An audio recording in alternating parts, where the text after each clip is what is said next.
to your point about where Noibu is headed, I think we're very excited about that. Some of the things that Noibu already has data for, because you're capturing it for errors, and there's no reason why you can't apply that to general reporting and have a more accurate picture. If a platform can help us understand that and help us understand how to optimize, which that is Noibu's roadmap, we will have a great potential to succeed in the future. Our episode today with Ryan Wittmann talks a lot about how initially when Noibu was bought, it was heavily focused on error bug resolution in their custom infrastructure. But as their things have gotten more stable and resilient over time with Noibu, they've really pivoted a lot of that focus into our other great features around business intelligence and how to actually optimize revenue and conversion. So super excited for you folks to listen to the episode today. Welcome to another episode of the e-commerce toolbox expert's perspective. We have a little bit of a different episode today. So we're bringing on Mr. Ryan Wittmann from Weyco Group. Welcome, Ryan. Thank you, Kailin, for having me, and it's a pleasure to be here. Awesome. Ryan, why don't you give us a brief intro on who you are, what you do, and how you first started working with us and how long it's been. Sure. So I am the manager of the analytics and growth marketing division here at Weyco Group, and I've been with Weyco for over 10 years now. My background's in statistics, both qualitative and quantitative, so I love data, and Weyco has afforded me the opportunity to kind of grow that passion. And how we kind of got connected with Noibu was through a cold call that ended up being and turning into one of our best partnerships from our vendor platforms, and has saved us kind of a lot of annual revenue loss every year and helps kind of our dev team find and solve challenges. Very cool. So it's been a couple of years since we've been working together. I was doing a bit of research ahead of time, and I believe we initially got working together in like 2022. So it's been about 4 years. So really on the back of that, obviously a lot has changed in e-com, like we were chatting about before the podcast, and a lot's changed in your business and a lot's changed with Noibu. Maybe talk to us a bit about why you initially purchased Noibu. Like what was the kind of initial problem or thing that you were looking to address? Sure. So to give some perspective to where we are, we have a 1.5 million square foot warehouse that sits behind our front office. So we have to have capabilities that go from the website to the warehouse. So a lot of our infrastructure is custom. So we have a lot of teams that support that infrastructure, both for the warehouse side, the website side, and the pipes that connect kind of both. So we have had a history of kind of like building and buying tools that help monitor those processes. So one of the challenges with website kind of errors is replication and solving the challenge, because then that affects the downstream activity. So we really saw Noibu as a tool that could help objectify kind of subjective processes that were in place. And what I mean by that is our customer service team would kind of let everyone know, hey, we're getting calls about this issue. And our dev team would say, well, I can't replicate it. And then our team who kind of manages the website, operations and is responsible for the revenue would be like, well, what's going on? We have this problem. We got to solve it. No one can kind of find or solve it. And it's kind of like it led to a lot of like distrust and strain on the relationships, which is something that we as an organization pride ourselves on having strong relationships. So we knew it was a gap, and through kind of the tools of bug monitoring with session replay and having kind of code suggestions, and also with the support team for Noibu, that was kind of the bridge to solve that like relationship strain. And really it's worked from the beginning. But to your kind of question at the start, it's like, well, what kind of sold us? It was understanding the revenue loss that we were experiencing from those bugs, to be able to put labor to those problems and have a very objective and financially backed way to say, hey, yes, this is a big problem. We need to devote hours to it, even if it comes at an opportunity cost of revenue growth. We need to fix it. And so it has served us well for the last 4 years. Love to hear it. And I think for a lot of our customers listening, that is exactly the use case that most people started Noibu with. Now, obviously, a lot's changed since 2022. General e-com traffic is flat or down. People are being asked to do more with less or the same, so either decreased or flat budgets. Maybe talk to me a bit about how, as our product has, and how I'll describe it is really, it went from an error monitoring product to a monitoring product by adding in performance, some additional alerting and things like that. And now you're obviously part of our customer advisory board. So you've seen where we're headed with our analytics suite. I took a look at your usage ahead of time. You have a lot of users that are using our performance monitoring, our enhanced session replay. So maybe talk to me a bit about, that's the initial use case. How has Noibu evolved in your eyes from 2022 to now, and some of the different use cases that your teams are starting to think about? Yeah. No, I think when we think about investment opportunities in any platform, I think one of the questions we always ask and need to have an understanding on is growth potential moving forward. Any service that we buy has to be scalable to our 14 domains. So getting a sense of where you want to go in the next 5 to 10 years is essential. And I think, kind of to your point about where Noibu is headed, I think we're very excited about that because we come from kind of internally a monitoring perspective and a question and curiosity perspective.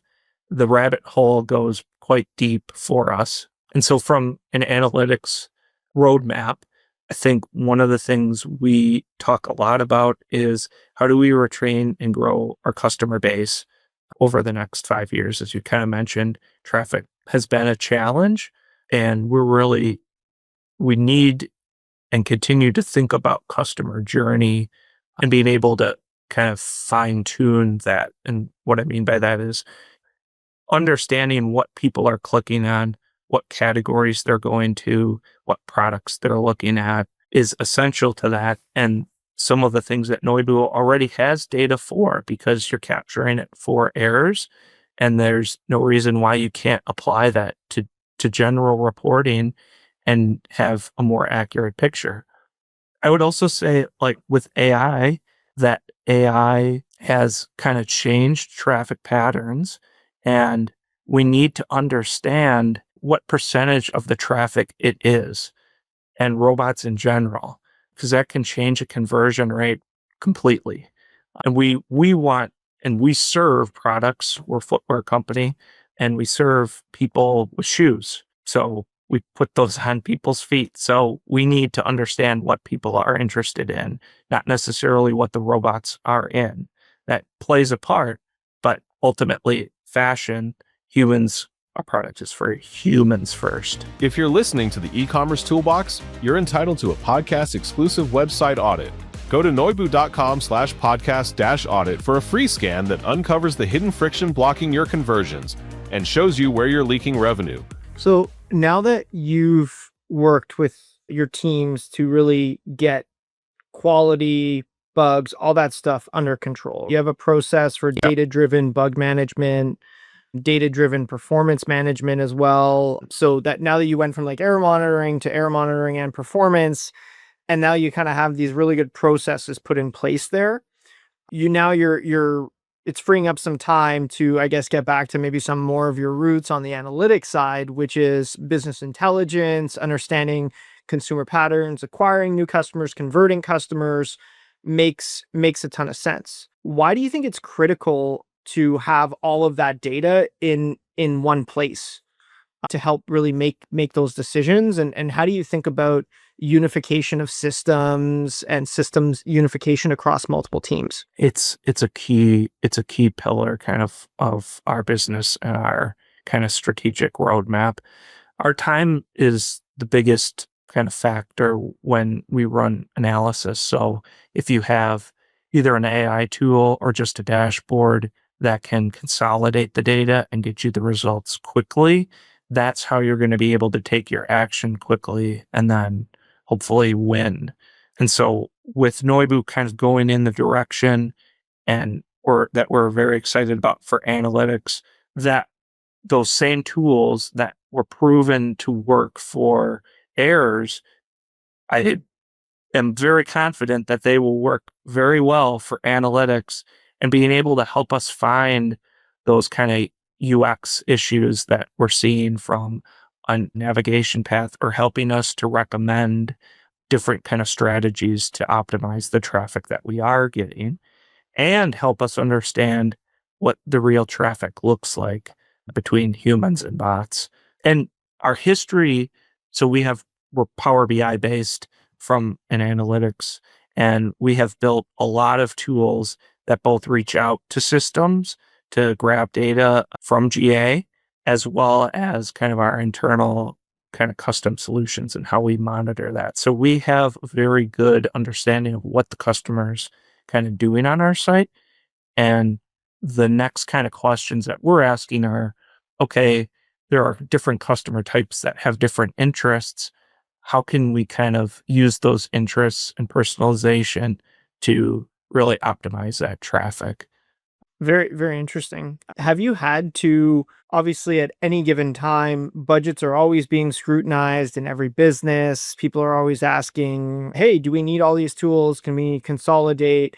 Have you had to reposition Noibu internally? Because initially, when it was effectively sold in, it was for a very niche use case, and it's broadened over time. Like, has that been something that you've had to re-educate executives on? Maybe talk to me a bit about that. Thankfully, no. I think everyone internally has seen the value that Noibu brought originally, and everyone is excited for where they're going. Bots is a constant conversation, and I don't know if this is common, but our COO, our VP of marketing, and we talk about robots all the time, which might be uncommon kind of in the industry, but kind of that question is really at the forefront, and no one in the industry really is focused on it, but it can change a lot of financial investments. And we're a conservative Midwestern company. So how we invest, how we kind of look at business is maybe more strict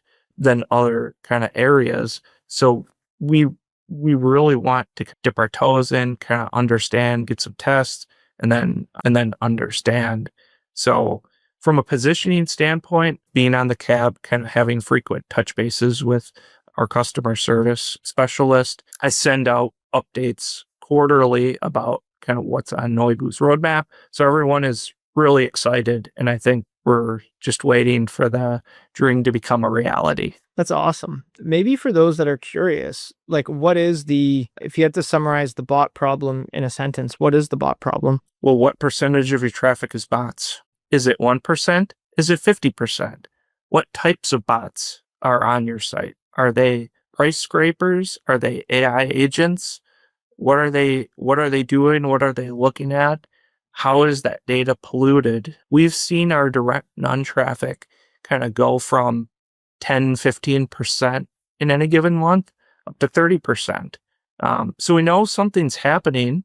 And then because we own our own servers, we can see the traffic kind of coming in, and it's getting much harder. Like when we started 4 years ago with you, it was very easy to kind of see bots because they were coming from Quantico, Virginia, Silicon Valley, One IP, and now it's become very advanced where it's using kind of residential IPs and kind of coming everywhere. So again, if you're looking at conversion rate and you're trying to understand what people are looking at, not only has that been polluted, but it behaves like a human.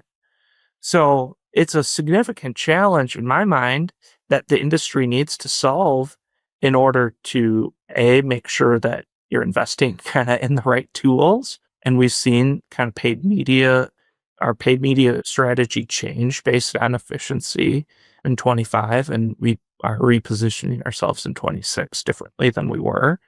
But if a platform can help us understand that and help us understand how to optimize, which that is Noibu's roadmap, we will have a great potential to succeed in the future. I love it. That makes a lot of sense. If you don't have a baseline of data, it's going to be hard to understand where you are and set realistic goals as to where you want to go. We really, really, really appreciate the partnership, Ryan, and I appreciate you coming on. And yeah, we're on a quest now to help educate kind of our customers and the broader market on, yes, we killed it with the errors, we killed it with the monitoring, but we are on a fast track to kill it with the rest of the categories. We are now a e-com analytics and monitoring company, so really bringing together analytics, digital experience, heat mapping, scroll mapping, journeys, and technical monitoring, all under a single pane of glass to help not only marketers optimize their conversion rate, technologists to decrease tech debt, but really to help build a common place that everyone across these digital teams can collaborate. So appreciate for your partnership with us, and yeah, appreciate you coming on, Ryan, and chatting a little bit about your journey with Noibu. You're welcome, Kailin. And I would say to any of the customers or prospects that are considering kind of scaling into analytics, I think trust is huge. And with error monitoring, you definitely have proven yourselves capable to do that.